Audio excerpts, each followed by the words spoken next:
Buenos días, hermanos, ¿cómo están?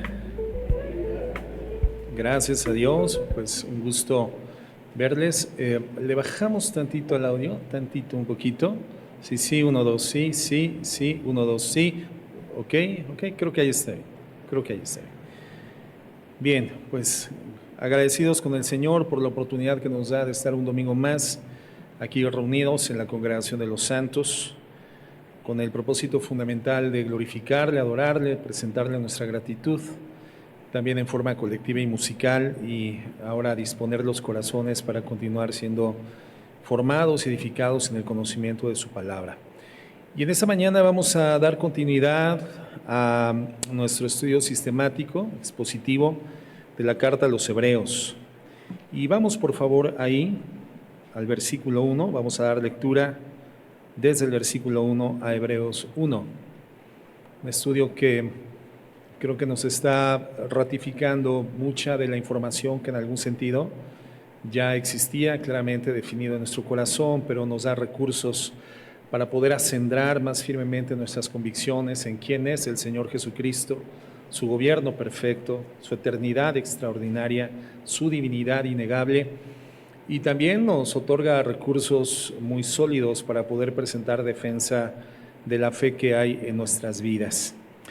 Hebreos 1.1 dice así: Dios, habiendo hablado muchas veces y de muchas maneras en otro tiempo a los padres por los profetas, en estos postreros días nos ha hablado por el Hijo, a quien constituyó heredero de todo y por quien asimismo hizo el universo, el cual, siendo el resplandor de su gloria y la imagen misma de su sustancia, y quien sustenta todas las cosas con la palabra de su poder, habiendo efectuado la purificación de nuestros pecados por medio de sí mismo, se sentó a la diestra de la majestad en las alturas, hecho tanto superior a los ángeles cuanto heredó más excelente nombre que ellos. Porque ¿a cuál de los ángeles dijo Dios jamás: mi hijo eres tú? Yo te he engendrado hoy, y otra vez, yo seré a él padre, y él me será a mí hijo. Y otra vez, cuando introduce al primogénito en el mundo, dice: adórenle todos los ángeles de Dios. Ciertamente de los ángeles dice: el que hace a sus ángeles espíritus y a sus ministros llamas de fuego. Vamos a orar. Señor, queremos en humildad en esta mañana presentarnos ante ti, reconociendo que somos pecadores, que debiendo haber avanzado de manera sustancial en el crecimiento espiritual que nos otorgas y nos permites desarrollar al frente de nuestra vida como tus hijos, como cristianos, por el poder de tu Espíritu Santo, hay áreas en las que aún estamos anquilosados, estamos rezagados, y no debería de ser así. Quiero pedirte perdón por los pecados que hemos cometido, Señor, los desvíos en los que hemos incidido, las maldades que hemos cometido, Señor Dios. Esa conducta maligna del corazón que todavía se hiere, pero se molesta, se indigna. Esa actitud del corazón que se amarga, que se venga, Señor, que no se deja, que no sabe sufrir con dignidad el oprobio y ver hacia la cruz, caminando hacia la fe. Padre, perdónanos, perdónanos, nos hace tanta falta la comunión contigo y nos las has entregado en forma abierta y plena, y te pedimos perdón por no caminar de tu mano, por no estar vinculados a ti, Señor, en esa comunión que nos ofreces a través de la meditación de tu palabra y la oración. Circunstancias, Señor, que lamentablemente nos hacen languidecer, entristecernos, debilitarnos y pecar. Te pedimos perdón por el pecado que hemos cometido y pedimos la fuerza de tu palabra, el poder de tu Espíritu Santo, para ir más allá de nuestras debilidades, porque tú eres un Dios que no es limitado por nuestros pecados, nos haces ir más allá de nosotros mismos. Ayúdanos, mi Dios, y háblanos en esta mañana, te lo pedimos en el nombre de Jesús. Amén y amén. Bueno, los versículos del texto de Hebreos 1 que acabo de leer, hermanos, son los que hemos venido estudiando a lo largo de estas semanas. Y recordemos que los destinatarios originales de esta carta, ¿se acuerdan quiénes son, hermanos? Es una iglesia, una congregación de judíos convertidos al cristianismo, pero que se encontraban en una situación difícil, circunstancias oprobiosas por causa de esta fe en Jesucristo, que comenzaba ya a vislumbrar en sus estilos de vida elementos diferenciados de la vida religiosa del judaísmo antes de Jesucristo. Entonces, en algún sentido, esta presión social, esta presión religiosa, les estaba llevando a dudar que la palabra de un hombre, Jesucristo, pudiera tener la misma credibilidad que la palabra que había sido entregada a Moisés a través de ángeles, como ya lo leímos. Y por eso el autor de los Hebreos les dice que no duden de que Jesucristo es doblemente superior a los ángeles, y se los dice en los versículos que ya leímos, y que lo es por derecho propio y por designación del Padre. Primeramente por derecho propio, porque como Hijo de Dios, debido a su designación, la designación del Padre, Él tiene una naturaleza enteramente divina. Él es consubstancial al Padre, tal como lo dice el verso 2. Jesucristo es literalmente el creador de todo, la fuente de todo lo creado, y aquel que va a recibir la gloria de todo lo creado cuando se encuentra en condición perfeccionada. Y entonces nos damos cuenta de que Jesucristo, tal como lo menciona la Escritura, Él es el alfa y es la omega, el primero y el último, el principio y el fin. Y en segundo lugar, Él es digno de adoración por designación del Padre, como Jesucristo hombre, al haberle resucitado, ascendido al cielo y glorificado y estar sentado a la diestra de la majestad en las alturas. Esto lo hace digno de toda la adoración, y los ángeles son un elemento singular, un elemento ilustrativo de la adoración que el Señor merece recibir de toda la creación, y particularmente de la creación humana. Y esto lo vimos en los versículos 3 al 5. Así que entonces, por derecho propio y por designación divina, los ángeles le deben adoración, como lo vimos también en el versículo 6, la última clase. Y por eso, hermanos, no hay duda alguna, Él es superior a los ángeles, ya que son siervos suyos, fueron creados por Él, y entonces le adoran de la misma forma que nosotros debemos de adorarle. Y esto lo estudiamos en el versículo 7. Ahora, en los siguientes versículos, del 8 al 12, el autor llega a la conclusión de su exposición, de lo que las Escrituras, es decir, el Antiguo Testamento, recuerda que el autor a la carta está citando de forma frecuente párrafos o información contenida en el Antiguo Testamento que los judíos comprendían perfectamente bien y sabían que la naturaleza de esos escritos era mesiánica, y que entonces, al citar la carta estos elementos del Antiguo Testamento, está dejando a la luz que de quien se habla en el Antiguo Testamento de forma mesiánica y profética es el Señor Jesucristo. Y continúa citando el Antiguo Testamento. Y ahora lo hace para poder establecer que ese Mesías que habría de venir justamente vino en la persona del Señor Jesucristo.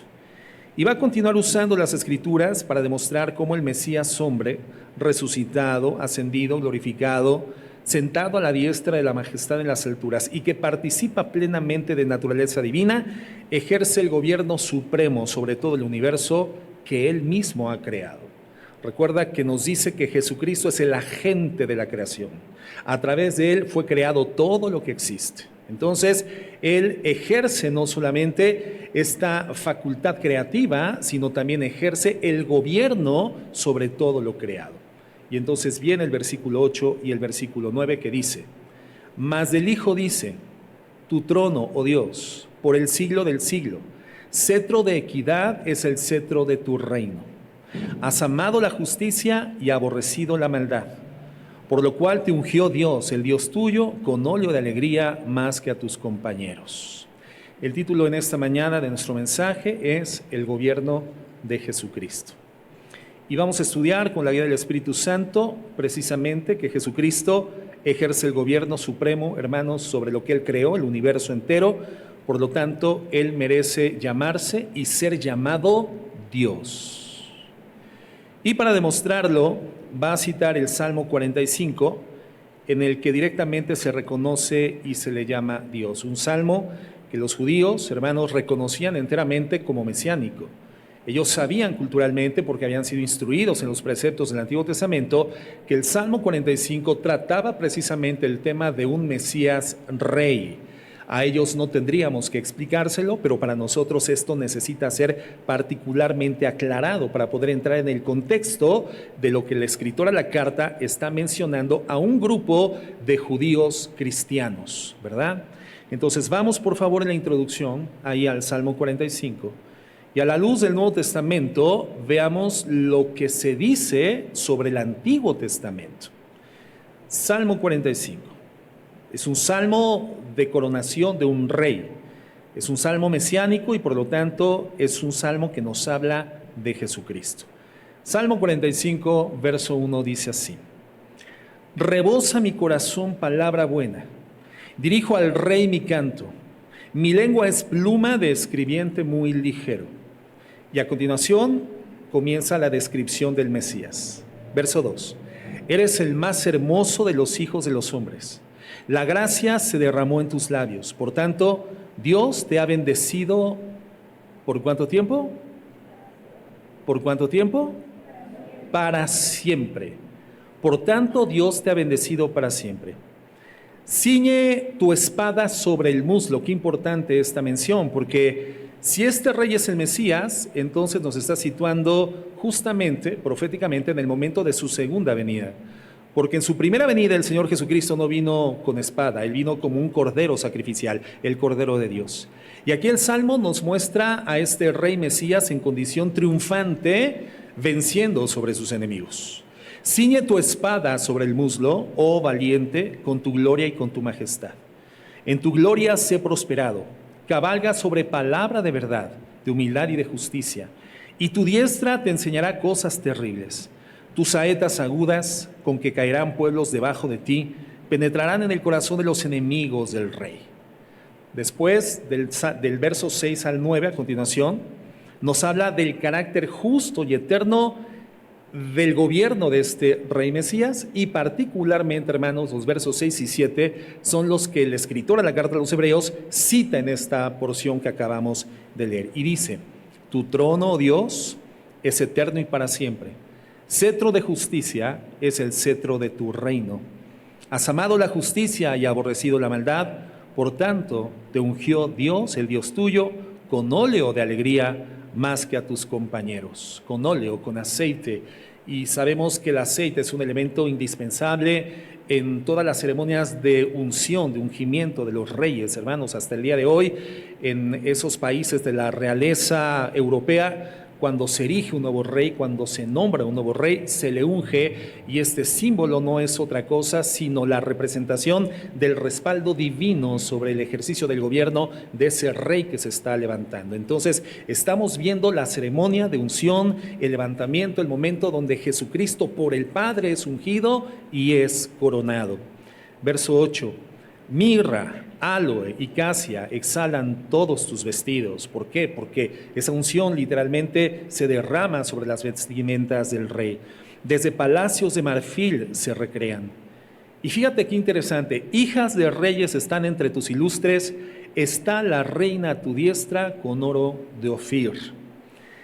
El escritor a la carta de los Hebreos no toca este tema, que a continuación, a partir del versículo 10, sí toca el Salmo 45, propiamente no es de su interés para poder demostrar la divinidad de Jesucristo, su gobierno eterno, su consubstancialidad con el Padre. Pero si siguiéramos leyendo, hermano, estaríamos viendo entonces la descripción. Si nos habla del Mesías rey y después de la reina de ese Mesías rey, ¿de quién está hablando, hermanos? Está hablando de la iglesia de nuestro Señor Jesucristo.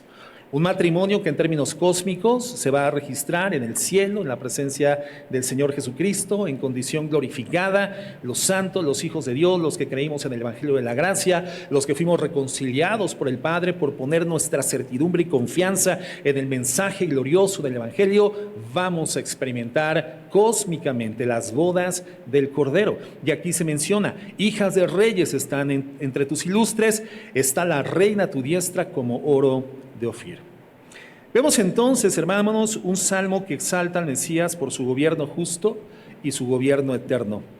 Por lo tanto, es imposible que esto que se describe aquí pueda ser atribuido a algún rey de Israel, sobre todo porque dice que su trono es eterno y para siempre. Y también dice que ama la justicia y aborrece la maldad, y lo presenta como principios absolutos de este reinado. Y obviamente no podríamos decir que esos atributos sean propios de la humanidad de un rey de Israel en condición simplemente humana. Sería imposible atribuirlo a cualquiera de los reyes de la historia de Israel. Así que, aunque el autor estuviese pensando vamos a pensar hipotéticamente, aun cuando el autor estuviese pensando en algún rey como Salomón, por ejemplo, el salmista, aunque no lo supiese, estaba siendo inspirado por Dios para describir claramente los atributos del Mesías. Es evidente que lo que se dice de este rey sí encaja, hermanos, de manera perfecta con el Señor Jesucristo. Jesucristo es el pleno cumplimiento de las aspiraciones, de los anhelos, de los deseos de Israel, su rey, un rey eterno. Por lo tanto, claramente es un salmo mesiánico, un salmo que desde el momento de su redacción los judíos siempre lo entendieron a la luz del Mesías rey que habría de venir. Y vemos que lo primero que llama la atención al autor de Hebreos y que observamos en el versículo 6 del salmo es esto, Salmo 45, 6. Tu trono, oh Dios. Después de la coma, hermanos, viene una mención importantísima. Tu trono, oh Dios, es eterno y para siempre. Cetro de justicia es el cetro de tu reino. Es la misma información, hermanos, que encontramos en Hebreos 1:8, que leímos al inicio. La misma información. Hebreos 1:8 dice, mas del Hijo dice. Es decir, el autor a los hebreos está dejando al descubierto la personalidad plena del personaje que es mencionado en el Salmo 45. Y lo menciona claramente, mas del Hijo dice, tu trono, oh Dios, por el siglo del siglo, es decir, por la eternidad. Cetro de equidad es el cetro de tu reino. Vamos comprendiendo, hermanos, ¿vamos en la mano? ¿Sí? Bueno. Y con la asistencia del Espíritu Santo, vamos a estudiarlo a profundidad.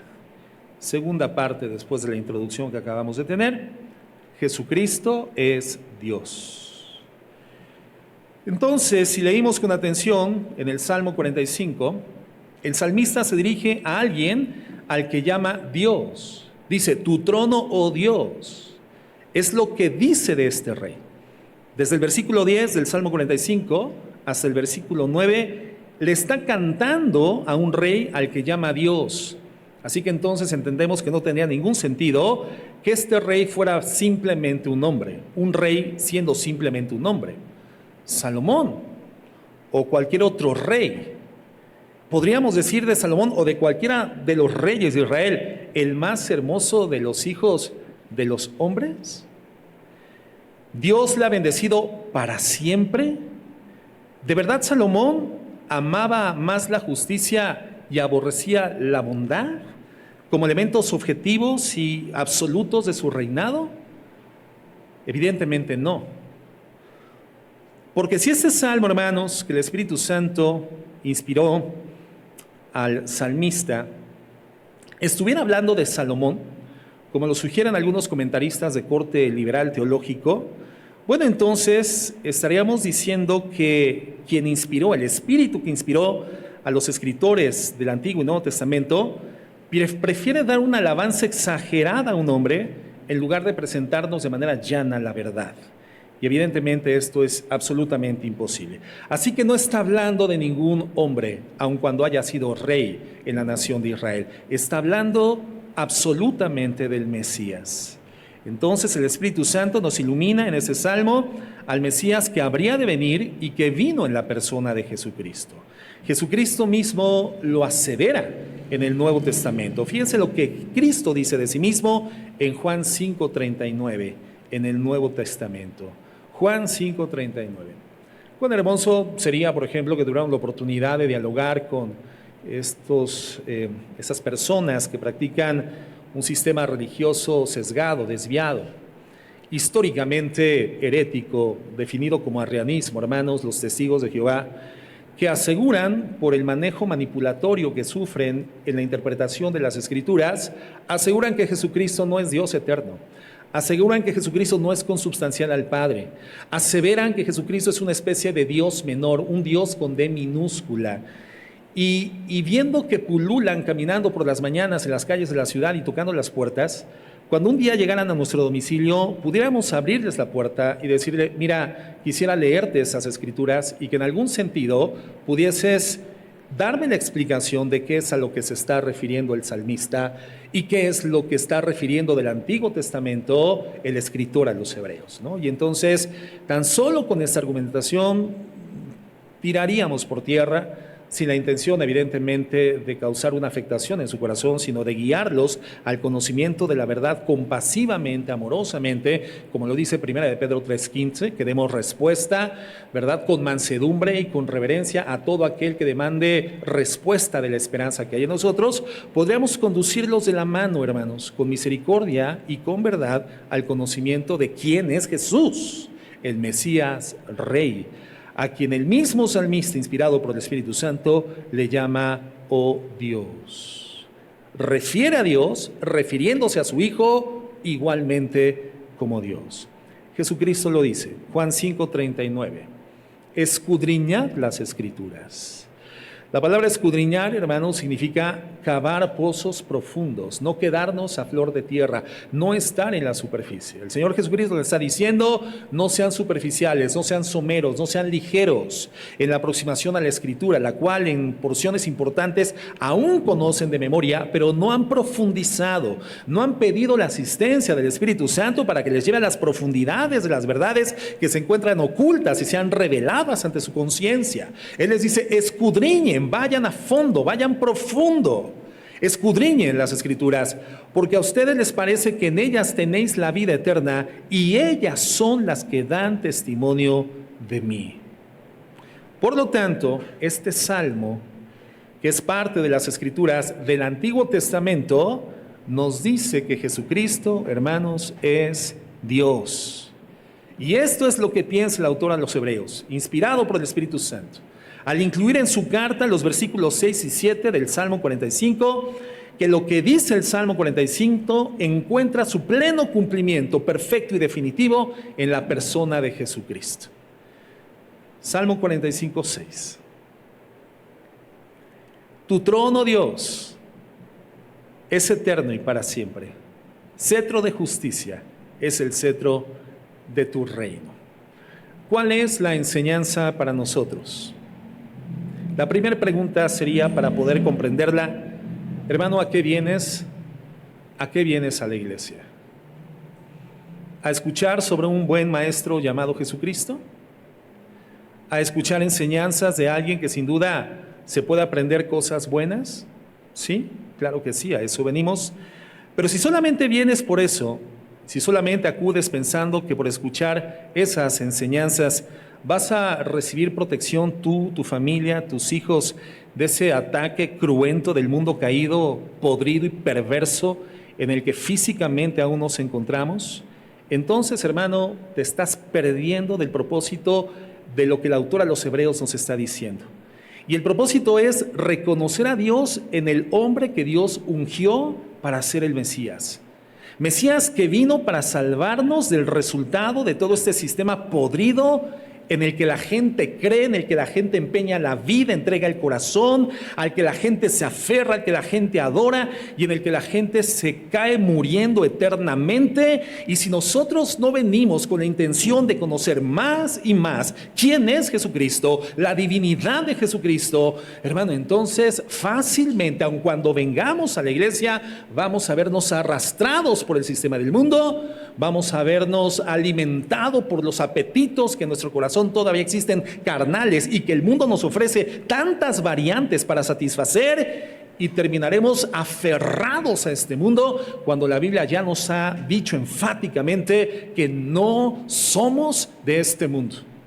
Y por lo tanto, aun cuando estamos en el mundo, no somos del mundo, no fuimos diseñados hoy espiritualmente a partir de nuestra redención en Cristo Jesús para ser consumidores de lo que el mundo produce, creyendo que el fin de nuestra existencia está en el mundo. Si hemos resucitado con Cristo, ¿qué tenemos que hacer? Dice la Escritura, pongamos la mira ¿en dónde? ¿Dónde? En las cosas de arriba. ¿No en cuáles? No en las de la tierra, en las cosas de arriba. ¿Qué dice Pedro? Porque somos extranjeros, sí, peregrinos, en tránsito, en paso. Estamos aquí diplomáticamente, lo hemos estudiado a profundidad, representando intereses diplomáticos del reino de los cielos al cual pertenecemos en condición espiritual. El Señor dice que ya estamos sentados juntamente con Él en los lugares celestiales en Cristo Jesús. Por lo tanto, aun cuando físicamente estamos aquí, todavía posicionados temporalmente en el mundo terreno, no podemos perder de vista que somos ciudadanos de dos dimensiones, hermanos: la dimensión espiritual eterna y la dimensión física temporal y transitoria, hacia la que nos encaminamos a su finalización y finalmente estaremos en la condición eterna en la presencia de Dios. Por lo tanto, hermanos, nuestro enfoque no está en el mundo, ni en lo que el mundo produce, ni en establecer con perspectivas permanentes nuestra estadía en esta tierra, sino el propósito de nuestro curso en la tierra es conocer a Dios, reflejar a Dios y desarrollar de manera visible su carácter.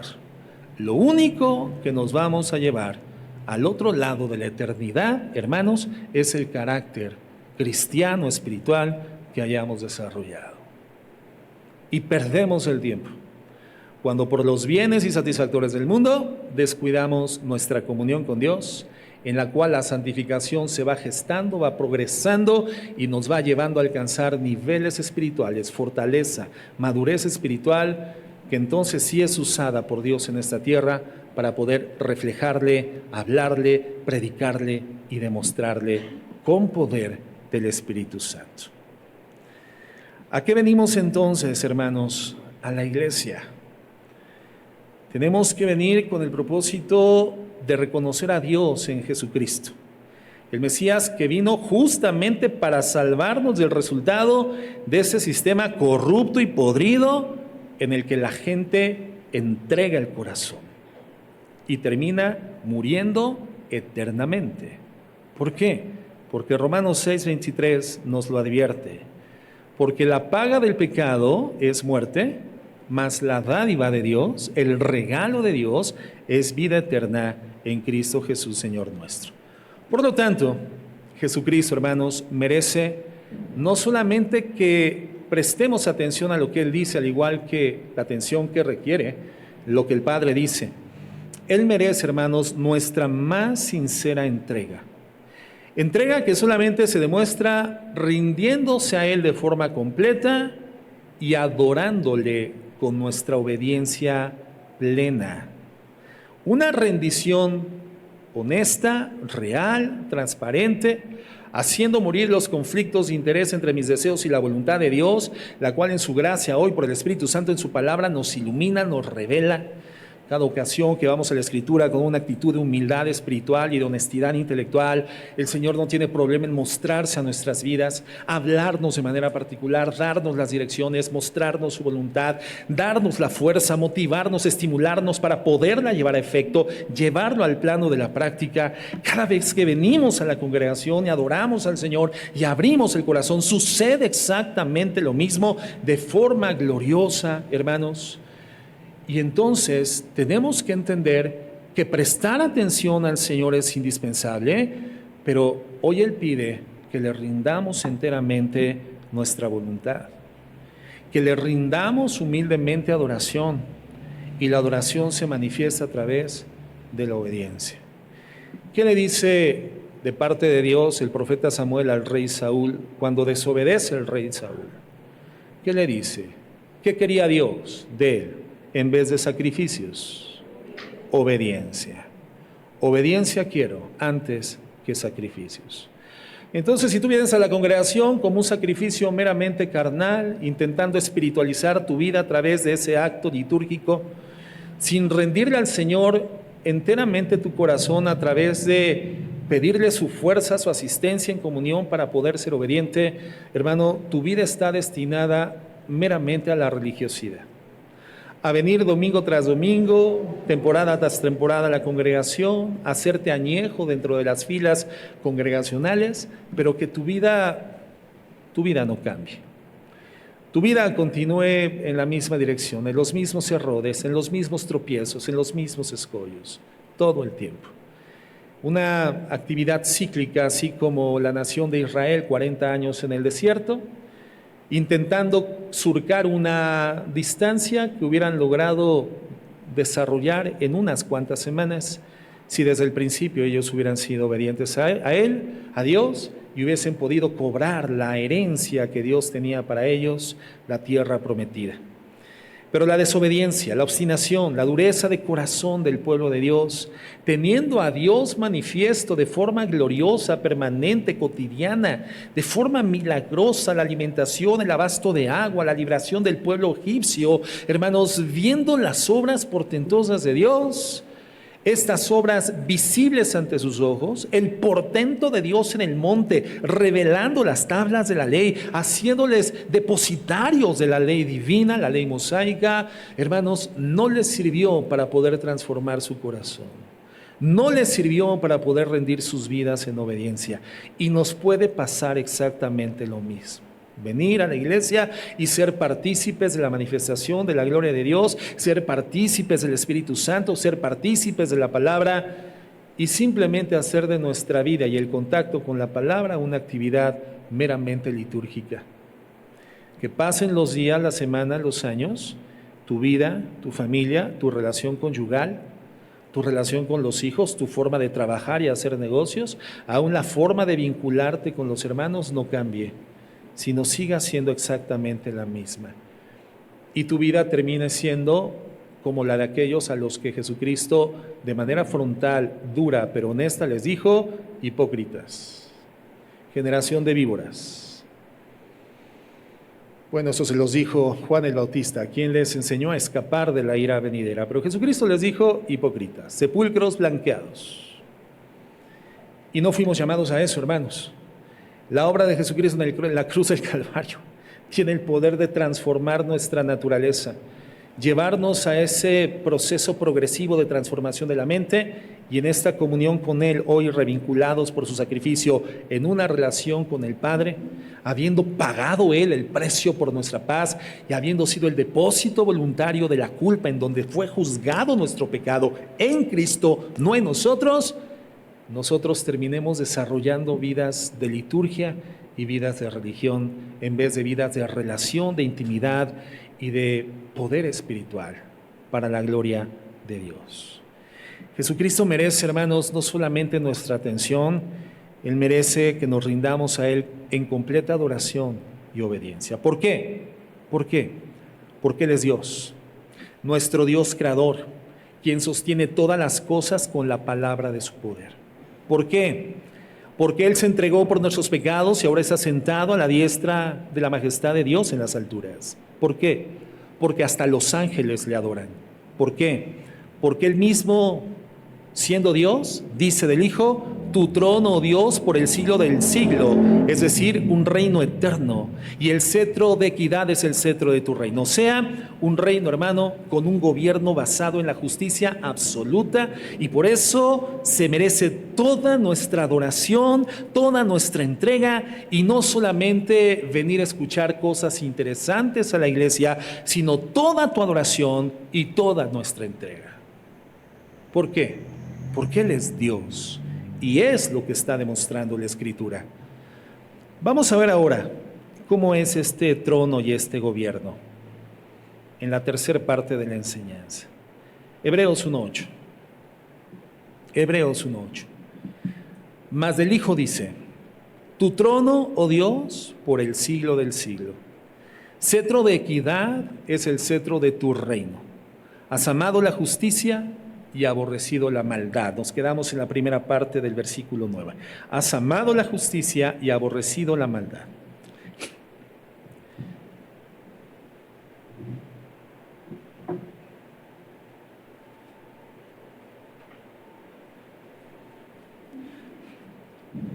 Me lo iba a comer, pero terminé aspirándome el mosco, hermano.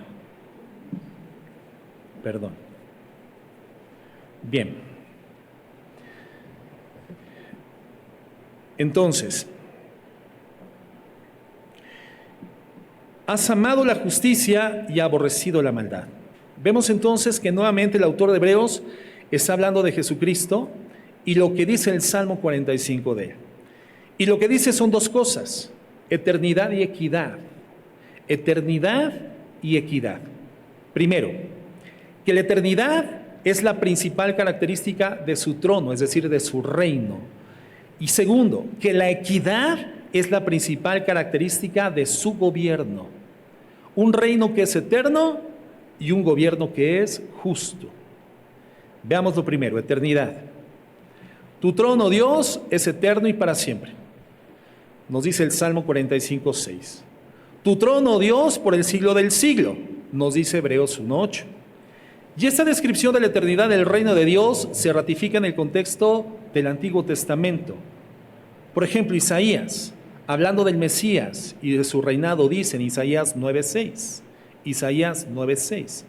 Dice, porque un niño nos es nacido, hijo nos es dado, y el principado sobre su hombro, y será llamado admirable, su nombre admirable, consejero, Dios fuerte, Padre eterno y príncipe de paz.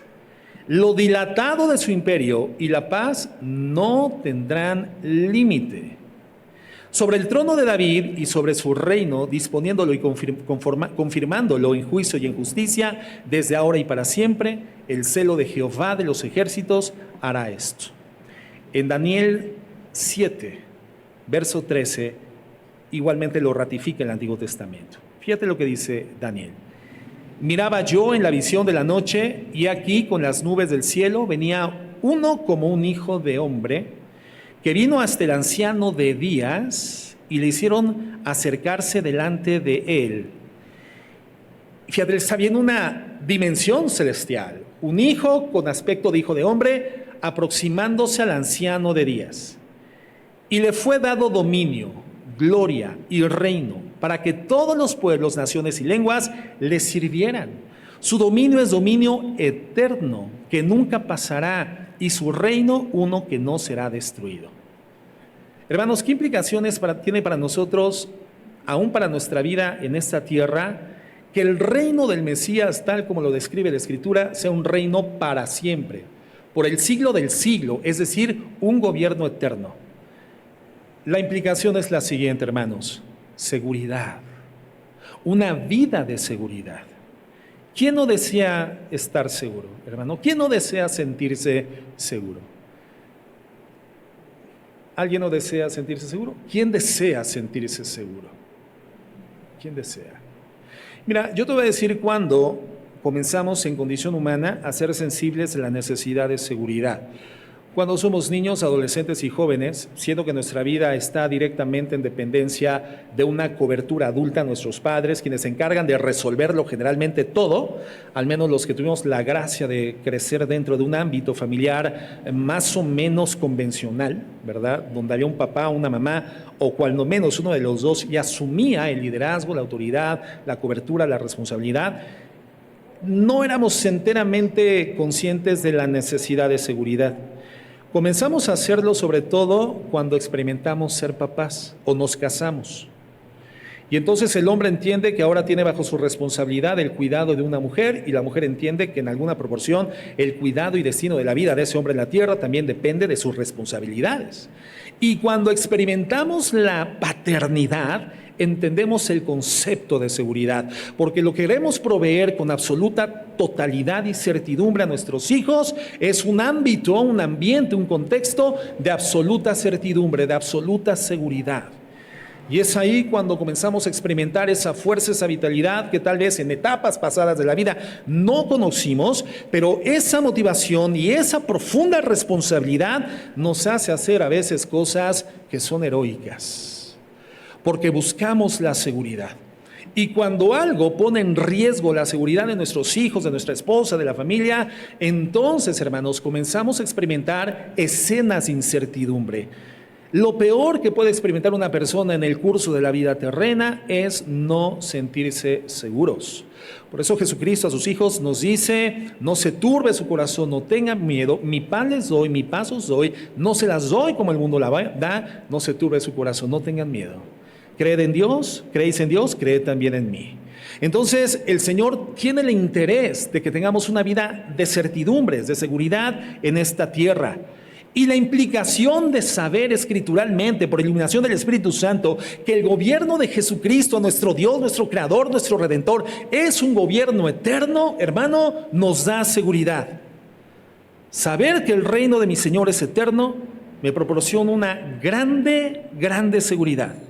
Saber que mi Señor tiene un trono, un reino que jamás será destruido por nada, ni derrocado por nadie, me hace vivir tranquilo y seguro desde esta vida terrena.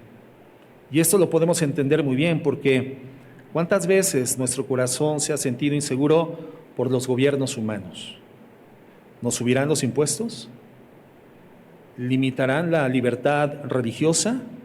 ¿O peor aún, que los gobernantes por ambición se conviertan en tiranos? ¿Nos confiscarán las propiedades? ¿Me meterán en la cárcel por pensar diferente? ¿Qué pasará con mi seguridad personal y con la seguridad de mi familia? ¿Seré perseguido por mis opiniones políticas o religiosas? ¿Tendré que salir del país? Inestabilidad, inseguridad, intranquilidad y miedo. Bueno, esto, hermanos, no ocurrirá en el reino de los cielos porque su reino es estable por los siglos de los siglos. Más aún, y esto lo vamos a ver a continuación, porque si el reino de los cielos es eternamente eterno, hay algo, una segunda característica extraordinaria que nos da la garantía de que es bueno. El reino es eterno y también su gobierno es justo. El reino de Cristo, hermano, es un gobierno eterno, pero es un gobierno justo. Equidad, la segunda característica. La principal característica del gobierno de nuestro Señor Jesucristo es la equidad de su justicia. Porque la justicia sin equidad, o sea, sin ser justos, aunque es habitual en nuestro mundo, no es verdadera justicia. Además, la justicia para ser justa tiene que ser misericordiosa. La justicia imparcial y misericordiosa es la principal característica del gobierno de Jesucristo. Es un gobierno de equidad justa. ¿Puede haber gobiernos humanos que lo intenten? Sí, pueden haber gobiernos humanos en este mundo que lo intenten. Puede ser que existan gobiernos en este mundo que se inclinen por una justicia con equidad, elaborando leyes justas.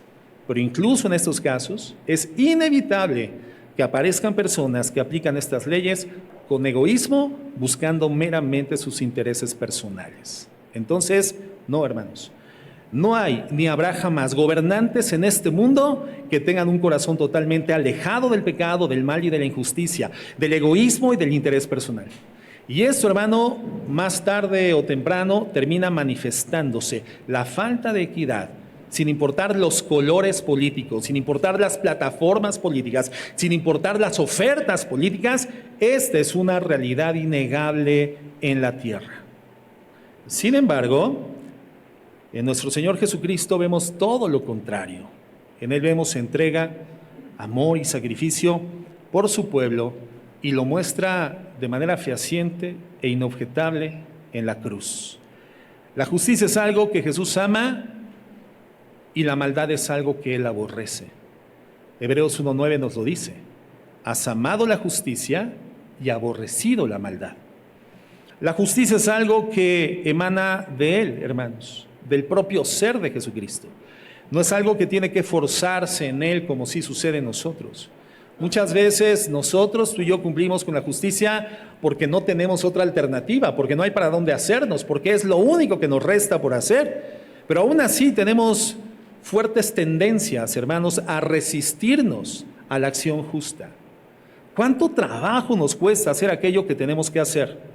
¿Y cuánto trabajo nos cuesta no hacer aquellas cosas que no debemos de hacer?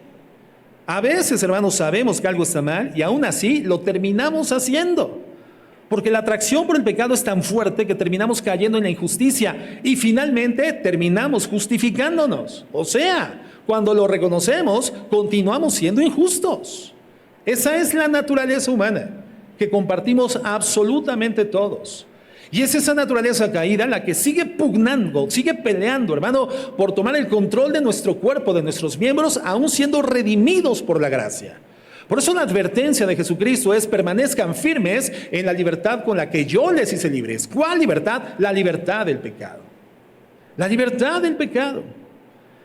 La libertad de la maldad, de la injusticia, la libertad de los desvíos, la libertad de esa inclinación que naturalmente tenemos, atraídos por lo que no es correcto, lo nocivo, lo pernicioso, lo destructivo.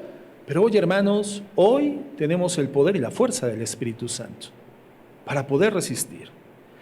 Pero en el caso de Jesucristo, hermanos, y por eso a diferencia de cualquier gobierno humano, de cualquier país, de cualquier sociedad, de cualquier etapa de la historia y de cualquier color político, el gobierno de Cristo es un gobierno de equidad. Es eterno, pero es bueno, porque es justo. No es natural para nosotros amar la justicia, hermanos, pero para Jesucristo sí es natural. Y es hasta que nos convertimos al Señor a través del mensaje del Evangelio que comenzamos gradualmente a amar la justicia. Se registra por el poder de Dios al interior de nuestras vidas un cambio en nuestra naturaleza y comenzamos a amar la justicia y a aborrecer la maldad. Y hasta el momento en que nuestro cuerpo se transforma en el futuro en un cuerpo glorificado, semejante al cuerpo de la gloria de Cristo, hasta ese momento, en nuestro cuerpo, en nuestra mente, en nuestra vida, continuará anidando la maldad, hermanos. Pero eso no nos justifica. No nos justifica. Pero sucede lo que describe claramente el apóstol Pablo en Romanos 7, 19 y 18, cuando dice: porque no hago el bien que quiero, sino el mal que no quiero, eso hago.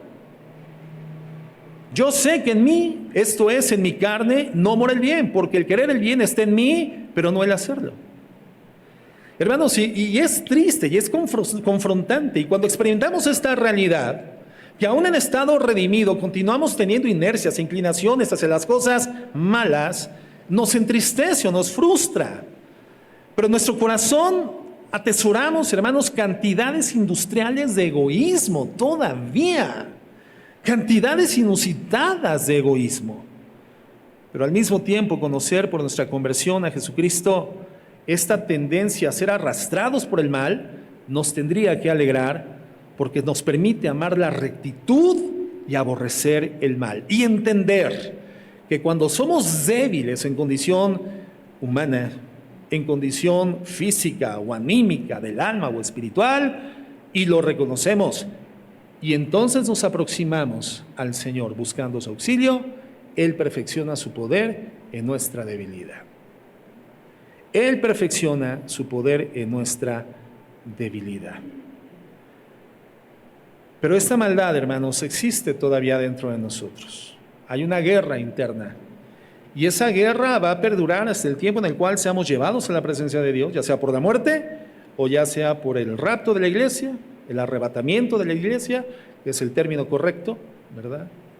La Biblia habla de un arrebatamiento, no de un rapto. No vamos a ser secuestrados, ¿verdad? Porque el Señor no va a pedir a nadie un dinero o una recompensa por nuestras vidas. Vamos a ser extraídos súbitamente de la tierra, y a esto 1 Tesalonicenses 4 le llama arrebatamiento. Es un arrebatamiento. Vamos a ser, en un abrir y cerrar de ojos, hermanos, extraídos de la tierra, llevados a la presencia en las nubes de nuestro Señor, pero en ese proceso instantáneo, extraordinario, más veloz que la velocidad de la mente, vamos a recibir un cuerpo glorificado, o si bien morimos en Cristo, resucitaremos con un cuerpo glorificado. Ya lo vimos la semana pasada cuando estudiábamos el cielo, y vamos a tener entonces sí por fin un cuerpo libre, libre para siempre de la presencia del pecado. En tanto esto sucede, aún redimidos, podemos seguir anidando la maldad y el egoísmo. Y el Señor nos dice que seamos libres de esto. Nos libertó. Nuestra tarea es ocuparnos en ese estado de libertad, fortalecernos en el Señor, en el poder de su fuerza, para que eso no termine arrastrando, llenando nuestro corazón nuevamente. Por lo tanto, la principal característica de la verdadera justicia es que es ecuánime, hermanos, o sea, una justicia que no está pervertida por nuestro propio interés, no egoísta.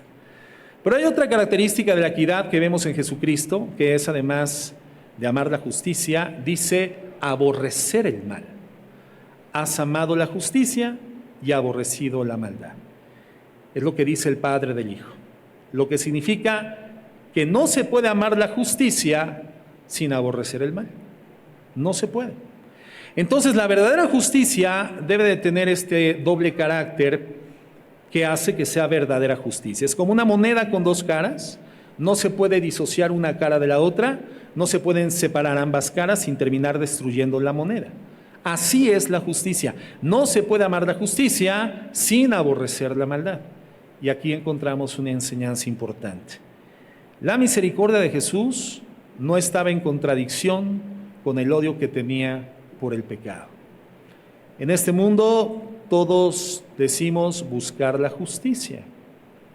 Hoy en día prendemos el noticiero y nos enteramos de tantas cosas que pasan en el país y que pasan en el mundo, y creo que una de las palabras más mencionadas en los últimos tiempos por nosotros es no es justo. Una noticia no es justo, y otra noticia y no es justo, y no es justo, y no es justo. Y de repente brota otra, quién sabe de dónde, no es justo. Y volteamos hacia el concierto de las naciones y no es justo, no es justo, no es justo. En este mundo todos decimos buscar la justicia. A todos se nos llena la boca con esta palabra, justicia. Sin embargo, toleramos la perversión. Toleramos el pecado. Nos convertimos en hipócritas y en comisores del mal. Basta hablar a los gobernantes de las naciones. No menciono el nombre de ninguno en particular, pero basta escuchar hablar a los gobernantes de las naciones diciendo que hay justicia y solapando a todas luces de manera pública y vergonzante circunstancias de pecado, corruptas, viles y miserables. Bueno, no solamente es una realidad de los gobernantes, hermanos, es una realidad de todos. Y cualquiera que dijera, si hubiera llegado al gobierno el otro color, el otro partido, el otro personaje, mira, quiero decirte, hermano, que la historia sería exactamente la misma. Por eso lo peor que podemos nosotros hacer es invertir el corazón en una propuesta humana. Dar la vida, entregar el pecho, desgarrarnos las vestiduras por un color político. Es una torpeza, es una tontería. Y no significa que no puedas tener como cristiano una afiliación política. Es más, no significa que como cristiano no puedas formar parte de la actividad política del país. Qué bueno que como cristiano puedas pugnar por una justicia, una verdad, algo transparente, algo digno, y hablar del Evangelio de Jesucristo en estas esferas de nuestra nación. Qué hermoso pudiera ser que así fuera. Un pastor evidentemente no puede formar de filas políticas, ni tampoco puede pugnar por una afiliación política. En lo personal, claro que puede tener una preferencia política, pero el púlpito no es un lugar para promover ninguna postura política, jamás, jamás. Pero un pastor por ética, y porque no es su trinchera, y porque no es su frente, y porque tiene una posición mucho más allá de lo marginal que simplemente es la política en la sociedad, un pastor no debe de participar en política. Un pastor está por el reino de los cielos, delante de Dios y por Dios ante la gente. Pero hermanos, como cristianos seamos inteligentes, seamos sabios y seamos prudentes. No demos el pecho y la vida y entreguemos la existencia por una postura política, por justa que nos parezca, porque mientras siga siendo humana, hermano, vas a quedar defraudado y hasta ridiculizado. Hermanos que se dividieron por posturas políticas. Hermanos que fracturaron sus relaciones por posturas políticas humanas. Vergonzante, no debiendo ser así. Porque la maldad está en el corazón de todos los seres humanos.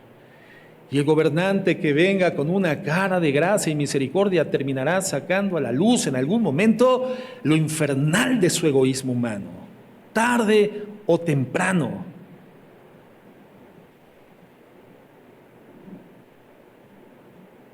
Y eso no es justicia, hermanos, eso es mentira. La justicia no se construye sobre la mentira, la justicia siempre se construye sobre la verdad y solo sobre la verdad.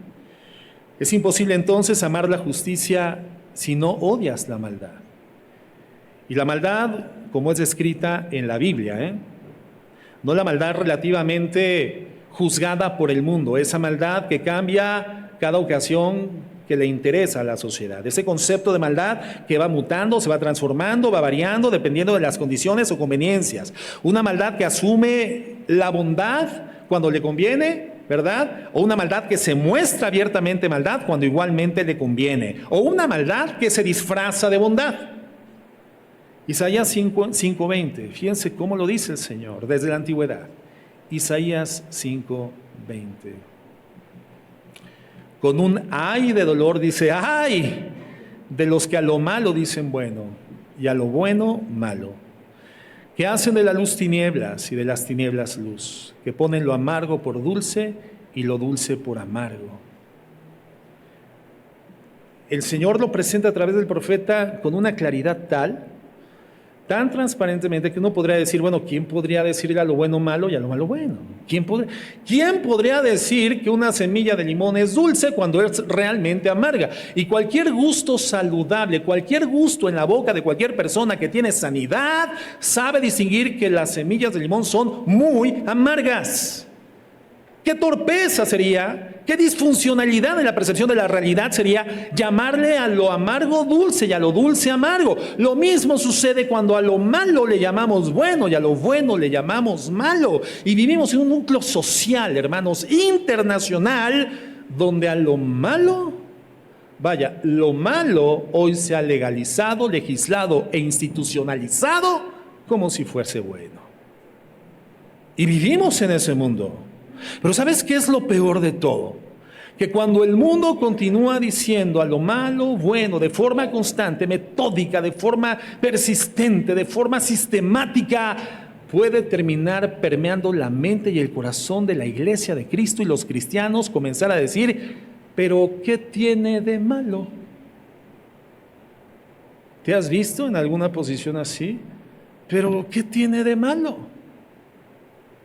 Bueno, a ver, de repente escuchar música de Gloria Trevi, ¿qué tiene de malo? O de repente volver a escuchar aquellas melodías, esas rolas, ¿verdad? Que en mi pasado generaban llenaban mi corazón, pero hoy soy libre en Cristo y lo he entendido, pero me dejo arrastrar por la corriente del mundo, porque mi mira no está en las cosas de arriba, habiendo resucitado con Cristo, sino que Él ha descendido hacia las cosas de la tierra, y entonces vuelven a llegar a mi corazón aquellas cosas de las que Cristo me hizo libre, por no haber permanecido firme en la libertad con la que Cristo me hizo libre. ¿Y qué tiene de malo hablar de esa manera? ¿Qué tiene de malo pronunciar esa palabra? ¿Qué tiene de malo llamarnos con apelativos que para el mundo son tradicionales, pero para nosotros son antitéticos como hijos de Dios? Pero, ¿qué tiene de malo? No, es que en la congregación son medio religiosos, se me hace que son medio legalistas, son exagerados. Ay de los que, y este ay ese dolor, ay de los que a lo malo le dicen bueno y a lo bueno malo, que hacen de la luz tinieblas y de las tinieblas luz, que ponen lo amargo por dulce y lo dulce por amargo. ¿Qué tiene de malo, pastor, que introduzcamos en la iglesia algunas prácticas, algunas formas? Mire, si en el mundo dan resultado, si pegan en la empresa para que logre un mercado más, ¿por qué no hacerlo dentro de la congregación? Además, nos estaríamos modernizando, pastor. Bueno, ¿y dónde dice la Biblia que tenemos que tomar lo ordinario del mundo para exaltar a un Dios que es extraordinario? Y nos hemos hecho ordinarios, hermanos, porque hemos perdido de vista quién es Jesús. Hemos perdido de vista que su reino es eterno, que su reino es justo, que es bueno. Y hemos perdido la conciencia de que aún redimidos seguimos siendo depositarios de maldad y de egoísmo. Y que si no lo mantenemos a raya, hermano, volverá a emerger y volverá a cobrar gobierno sobre nuestros corazones. ¿Qué tiene de malo que dos jovencitos que se gustan de la iglesia se agarren de la mano? Total, los papás estamos de acuerdo, y se vayan solos al cine. Total, yo confío en mi hija. Ay, hermano, yo confío en mi hijo, es un jovencito de Dios. y que se den sus picoretes de vez en cuando. ¿Qué tiene de malo? Bueno, si preguntas eso, ¿qué tiene de malo? Pues para mí es claro que lo malo es que no conoces la Biblia. Lo malo es que no conoces la palabra de Dios. Y el Señor le dice en la Biblia a los jóvenes, no se quemen, no se quemen. No tengan un tipo de interacción y de relación unos con otros, hombrecitos con mujercitas de la iglesia, confiando en que siendo cristianos van a poder tener un límite a su pasión humana sexual. No sean tontos. Bueno, eso no lo dice la Biblia, eso lo digo yo. Lo que dice la Biblia es no se quemen, no se quemen. Y cuando dice la Biblia y lo ilustra con el fuego, no se quemen, es porque las pasiones humanas, cuando se les rompe el límite, terminan consumiéndonos. Pero es un picorete, sí, delante de ti, papá, mamá. Pero en el cine solos, ¿tú crees que es un picorete? No. Pero yo los eduqué y son cristianos, sí. Pero entiende, el problema no es la ausencia de cristianismo. El problema es que hay dentro de ellos una carne que necesitan ser preparados en un noviazgo santo para que sepan manejar y poder ser productivos con una relación matrimonial que en el futuro sirva a Dios y que no inicie en pecado. Los noviazgos del mundo así son. ¿Qué tienen de malo? Papá, mamá, ¿me dejas tener novio? Y hasta lo llevan a casa y lo Señor. ¿Y cómo se presenta el joven, verdad? En su casa ni tiende su cama, ni lava los trastes, insulta a su mamá, no pela a nadie, es un egoísta, pero se presenta delante de los padres de la muchacha. Señor, ¿cómo está? Muy buenas tardes, es un gusto conocerle, de verdad, para mí su hija es la niña más respetable de la iglesia y la verdad es que Dios ha puesto en mi corazón y se ponen bíblicos y espiritualizados, ¿verdad? Y yo he orado durante este tiempo cuando a las 12 de la mañana lo está levantando la mamá para que se vaya a la escuela. Dios ha puesto en mi corazón. No, hermanos, no. Ahora, no digo que todos sean así, pero aún los jóvenes más consagrados y con convicción cristiana continúan teniendo una carne dentro de ellos. Y los padres somos los responsables de ayudarlos a controlar esa carne. Para que aun cuando parezca que esos noviazgos son de sufrimiento, son de gloria al nombre del Señor. Porque llegan al matrimonio en santidad y en integridad. Y un matrimonio que supo ser en el noviazgo amigos, se respetaron, honraron a Dios y hoy se casan en el tiempo de Dios, entonces su sexualidad, su amistad, su intimidad va a ser poderosamente usada por Dios. Y para eso es el matrimonio. No para ser felices, sino para servir juntos a Dios. Y en el camino nos encontramos con la felicidad. Eso dice la Biblia. Entonces, cuando el mundo dice, ¿qué tiene de malo? Lo podemos entender. Pero cuando la iglesia comienza a decir qué tiene de malo, ha perdido de vista a Jesucristo. Amar la justicia, hermanos, tiene que ver con aborrecer lo malo, con aborrecer la maldad. Así que podemos concluir con lo siguiente. Deberíamos procurar ser justos con los demás, aborreciendo la maldad que producen los actos de nuestros propios egoísmos. Debemos de ser justos como es justo nuestro Señor Jesucristo. Resumiendo, lo que define el reino y el gobierno de Jesucristo son fundamentalmente estas dos características: la eternidad en el reino y la equidad en su gobierno. Eternidad, o sea, un reino que jamás se verá sometido a inestabilidad, un reino que jamás se verá sometido a convulsiones que se producen cuando se cambian los gobiernos o los regímenes, y la equidad del carácter incorruptible de la justicia de Jesucristo, lo que nos asegura la vida eterna en un reino de paz y de felicidad. Y esas verdades eternas le dan estabilidad a nuestra vida terrena, en el tránsito hacia el cielo, en el curso hacia el cielo. Y ahora, el autor de Hebreos nos dice que fue justamente la equidad y la justicia de Jesucristo, del Mesías, la que le calificó para ser proclamado rey. Y si Dios lo permite, eso lo vamos a ver en la segunda parte del verso 9, con la guía del Espíritu Santo la siguiente semana. cuán importante es que entendamos esa naturaleza eterna de nuestro Dios. Jesucristo, por medio del cual todo lo que es hecho, fue hecho, el agente de la creación, el alfa y la omega, quien se encuentra sentado a la diestra de la majestad en las alturas, que es hecho mayor que los ángeles y por lo tanto los ángeles le adoran y nos dan el testimonio de lo que tendría que ser nuestra vida en lo práctico cotidianamente, una vida de adoración y entrega transparente al Señor, haciendo morir conflictos de interés con su voluntad, rindiendo voluntariamente nuestra libertad a su voluntad, experimentando en consecuencia gozo, paz, estabilidad, felicidad, equilibrio, amor, capacidad de perdonar y seguir adelante y arrepentimiento oportuno, consecuencia de rendir nuestra vida en adoración al Señor. Un gobierno que es perfecto y es eterno, un gobierno que no va a ser cambiado, no va a ser quitado, no va a ser sujeto de un golpe de estado, pero aparte de ser eterno, un gobierno bueno, un gobierno justo, un gobierno misericordioso, un gobierno con equidad.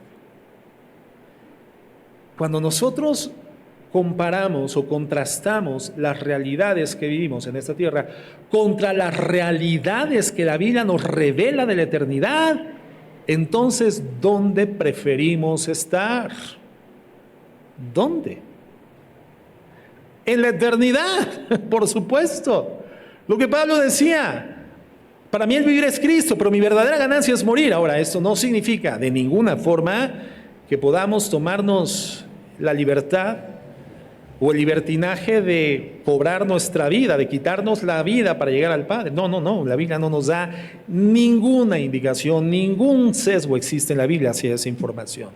No nos da un ápice mínimo de esa posibilidad. Nuestra vida está segura en las manos de Cristo mientras estemos en la tierra. Y si es cierto, en el mundo tendremos aflicción, pero recuerden, dice Jesús, yo he vencido al mundo. Es necesario que a través de muchas tribulaciones entremos en el reino de los cielos. Las tribulaciones son imposibles de evadir, las vamos a experimentar todas. Es necesario, dice Pedro, que cuando esto se requiera, seamos pasados por el fuego, así como el oro, para ser purificado. El sufrimiento fortalece y purifica cuando lo vivimos con dignidad de la mano de Cristo y entendemos que el sufrimiento que Él propicia o permite en nuestra vida no es para destruirnos, es para fortalecernos y darnos crecimiento espiritual.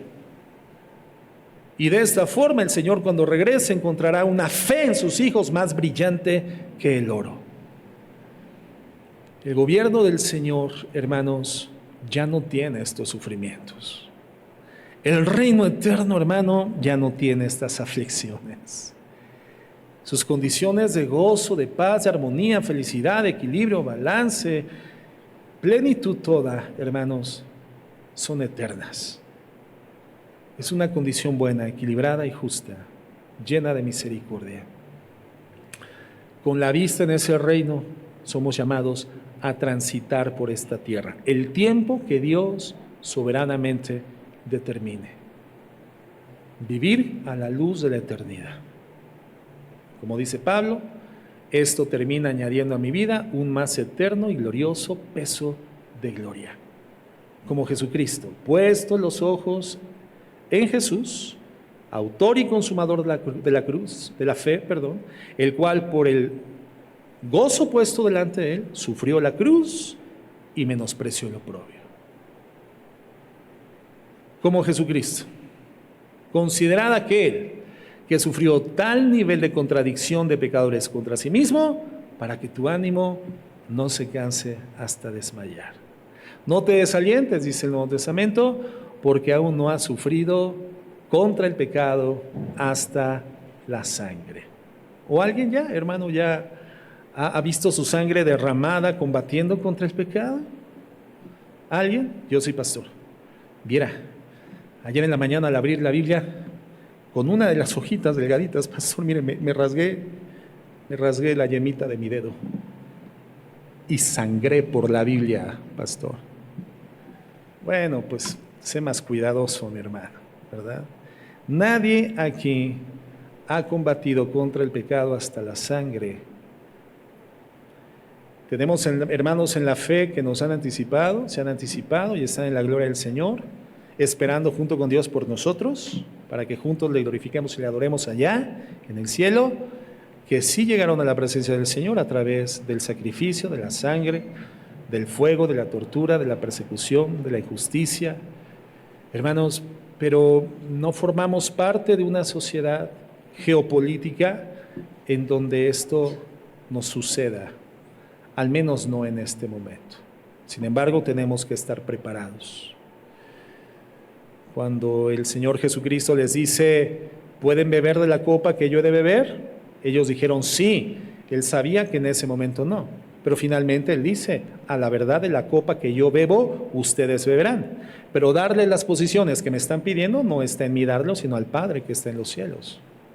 Entonces, sí, hermanos, tenemos que estar como estos judíos, hebreos, que estaban experimentando persecución y que justamente por el Espíritu Santo a través de ese escritor les son llevados el estímulo, la pasión, la firmeza, la convicción de que ese hombre Jesucristo que les dio el Evangelio y de quien se habla como el resucitado de entre los muertos y que vendrá con gloria para juzgar a vivos y muertos y antes llevará consigo a su iglesia fiel y redimida, hermanos, ese Jesucristo está por encima de los ángeles que le llevaron la ley a Moisés.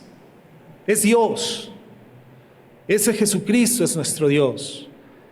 Reina con poder y nos tiene en el regazo y nos lleva de la mano y nada podrá separarnos del amor de Dios que es en Cristo Jesús.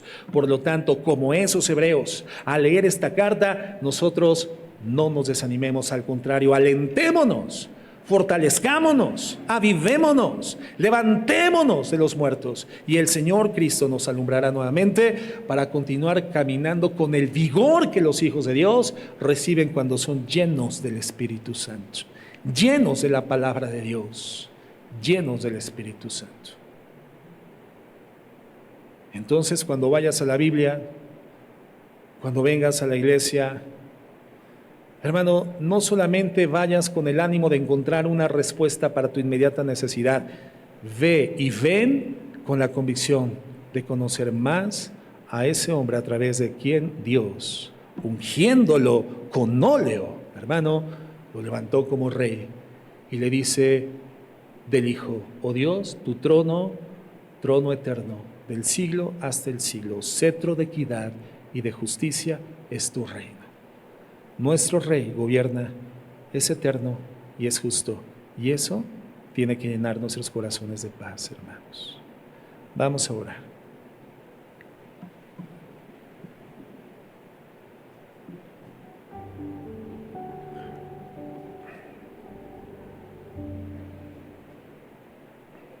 Señor Jesús, gracias te damos. Bendito Señor Jesús, Rey de reyes y Señor de señores, nombre que es sobre todos los nombres, admirable consejero, Dios fuerte, Padre eterno, príncipe de paz. Queremos bendecirte y queremos adorarte y queremos alabarte, porque por la obra gloriosa y sobrenatural de tu Espíritu Santo, Señor, en tu palabra vemos iluminada tu naturaleza. ¿Quién eres? ¿Quién eres de parte del Padre? ¿Qué has hecho, Señor? ¿Qué has creado? ¿Qué lograste con tu sacrificio? ¿Qué mensaje nos dejas? ¿Qué mensaje avivas en nuestros corazones, Señor? ¿A qué eternidad nos conduces? ¿Qué gobierno perfecto ejerces? Señor, queremos decirte gracias, gracias, gracias. Porque no hay mérito en nosotros, Señor. Nosotros, Señor, somos malos, pero tú eres bueno. Y esa bondad nos ha llevado a encontrar en tu sacrificio bueno la redención, el rescate de nuestra condena y de nuestra propia maldad. Señor, bendecimos tu nombre y te alabamos, te exaltamos, te glorificamos. Queremos pedirte perdón por tantos intereses egoístas puestos como justificaciones para entregarnos totalmente a ti. Padre, perdónanos. Perdónanos por la religiosidad circular en la que nos hemos inmiscuido, en la que nos hemos metido a lo largo de semanas, meses o años. Padre, por favor, perdónanos. No queremos permanecer ahí, no. Queremos vivir por ti y para ti, con el poder del Espíritu Santo en la vida del redimido, que le da la facultad de vivir y caminar en la tierra siendo testigo de Jesús. Queremos predicar, viviendo con eficacia, las virtudes de aquel que nos llamó de las tinieblas a la luz admirable. Vivir por ti y para ti, Señor. Señor, ayúdanos y continúa enseñándonos. En el nombre de Jesús, amén y amén.